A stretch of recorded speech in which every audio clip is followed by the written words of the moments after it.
Graduation complete करने के बाद यहाँ पर लोगों के सामने 3 ऑप्शन होते हैं पोस्ट ग्रेजुएशन करने के लिए। सबसे पहला ऑप्शन होता है पीजीडीएम का, सेकंड ऑप्शन होता है एमबीए का और थर्ड ऑप्शन होता है एमकॉम का। बिलीव मी, बहुत सारे स्टूडेंट ऐसे होते हैं जिनकी क्वेश्चन यहीं पर क्रिएट होता है कि उन्हें जॉब करना चाहिए या फर्दर स्टडीज करनी चाहिए, और अगर फर्दर स्टडीज करनी चाहिए तो उनके लिए कौन सा ऑप्शन बेटर होगा। नमस्कार, मेरा नाम है विमल और मैं एक फाइनेंस प्रोफेशनल हूँ।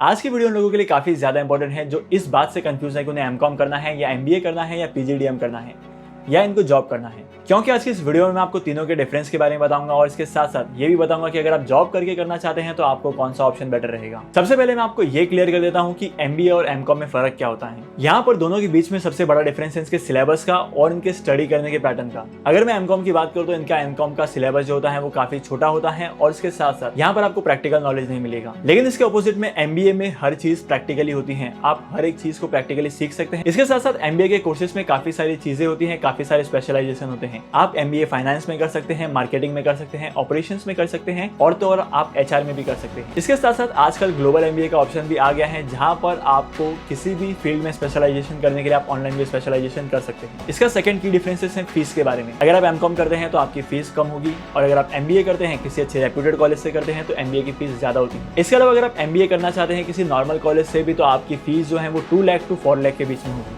तीसरी और सबसे इंपॉर्टेंट चीज होती है एंट्रेंस एग्जाम। अगर आपको एमकॉम करना है तो यहाँ पर किसी भी तरीके का एंट्रेंस एग्जाम देने की जरूरत नहीं है। लेकिन अगर आपको एमबीए करना है तो एमबीए के लिए बहुत सारे एंट्रेंस एग्जाम होते हैं। डिपेंड करता है कि आपको कौन से कॉलेज में और कौन सी यूनिवर्सिटी में जाना है। अगर आपको किसी स्टेट के स्पेसिफिक कॉलेज में एडमिशन लेना है तो आपको स्टेट का स्पेसिफिक एग्जाम देना पड़ेगा। जैसे अगर महाराष्ट्र में आपको एग्जाम देना है या महाराष्ट्र के किसी कॉलेज में आपको एडमिशन लेना है तो आपको MHCET देना पड़ेगा। अगर आपको किसी भी IIT कॉलेज में एडमिशन लेना है तो सबसे पहले आपको कैट क्लियर करना पड़ेगा। लेकिन इसके अलावा अगर आपको ग्लोबल कॉलेज में एडमिशन लेना है तो आपको देना पड़ेगा GNIIT। इसके अलावा भी बहुत सारे कोर्सेज होते हैं, बहुत सारे एंट्रेंस एग्जाम होते हैं जिसकी लिंक मैं आपको डिस्क्रिप्शन में दे दूंगा। इसके साथ साथ इसका एलिजिबिलिटी क्राइटेरिया क्या होता है ये भी मैं डिस्क्रिप्शन में बता दूंगा। तो इस वीडियो के साथ में इस डिस्क्रिप्शन को भी चेक जरूर करना। जैसे कॉलेज की फीस वेरी करती है वैसे इन एग्जाम्स की फीस भी वेरी करती है।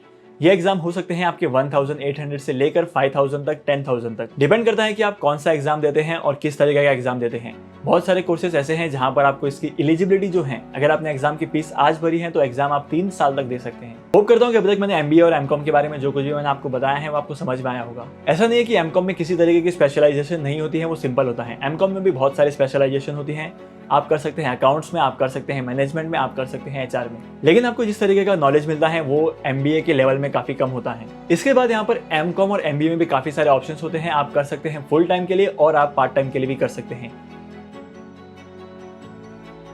तो दोनों में से कौन सा ऑप्शन बेटर है और आपको किस तरीके से करना चाहिए। एमबीए करने के लिए लोगों के पास सिर्फ 2 रीजन होते हैं। सबसे पहला रीजन ये होता है कि अगर उनके पास एमबीए की डिग्री आती है तो उनके करियर का जो स्टार्ट होता है वो किसी अच्छी पोजीशन से होता है। और एमबीए करने का सेकंड रीजन यहाँ पर ये होता है कि अगर किसी के पास एमबीए की डिग्री है तो उसकी सैलरी भी अच्छी होती है। अब यहाँ पर सबसे बड़ा सवाल ये है कि आपके लिए कौन सा ऑप्शन बेटर है, फुल टाइम या पार्ट टाइम। जैसे कि आपको नाम से ही पता चल रहा है, फुल टाइम एमबीए जो है वो फुल टाइम का होता है। आपको मंडे टू सैटरडे आपको लेक्चर्स अटेंड करने हैं और यूनिवर्सिटी और क्लासेस में जाना है। लेकिन यहाँ पर जो पार्ट टाइम एमबीए होते हैं यहाँ पर जो आपके लेक्चर्स हैं वो वीक के 2 दिन चलते हैं, हफ्ते में 2 दिन या हफ्ते में 1 दिन या कहीं कहीं पे हफ्ते के 3 दिन चलते हैं। और पार्ट टाइम एमबीए ज्यादातर वो लोग करते हैं जो जॉब कर रहे हैं ऑलरेडी और जिनको प्रमोशन करना है और वहाँ पर उसको एमबीए की डिग्री की रिक्वायरमेंट है। पार्ट टाइम एमबीए का यहाँ पर सेकंड इंपॉर्टेंट चीज ये है कि इसकी फीस जो है वो फुल टाइम एमबीए के कंपैरिजन में बहुत कम होती है। अभी तक मैंने आपको बताया एमकॉम और एमबीए के बारे में, लेकिन एक कोर्स यहाँ पर और भी है जिसको हम लोग कहते हैं PGDIM, post graduation diploma in management studies. और इसके साथ साथ एक और कोर्स है जिसको हम लोग कहते हैं MMS। तो आखिर ये दोनों कोर्सेज हैं क्या और एमबीए से कैसे डिफरेंट है और एमकॉम से कैसे डिफरेंट है। एमबीए के बारे में तो मैंने आपको बता दिया है। अगर आप MMS करते हैं तो आपको सर्टिफिकेशन मिलता है मुंबई यूनिवर्सिटी से। इसके अलावा अगर आप पीजीडीएम करते हैं तो पीजीडीएम का सर्टिफिकेट आपको दिल्ली एफिलिएशन यूनिवर्सिटी से मिलता है। यहाँ पर तीनों के सिलेबस, स्टडी पैटर्न और ड्यूरेशन में फर्क नहीं है, लेकिन सर्टिफिकेशन में फर्क है। ओवरऑल अगर आप कोई भी कोर्स करते हैं तो आपको नॉलेज यहाँ पर सेम ही मिलता है, नॉलेज में किसी भी तरीके का डिफरेंस नहीं होता है। आज की वीडियो को यहीं पर खत्म करते हैं। होप करता हूँ कि आज की वीडियो से आपको काफी कुछ समझ में आया होगा। इसके अलावा इन डिटेल इन्फॉर्मेशन के लिए आप चेकआउट कर सकते हैं 90% टॉक का एपिसोड,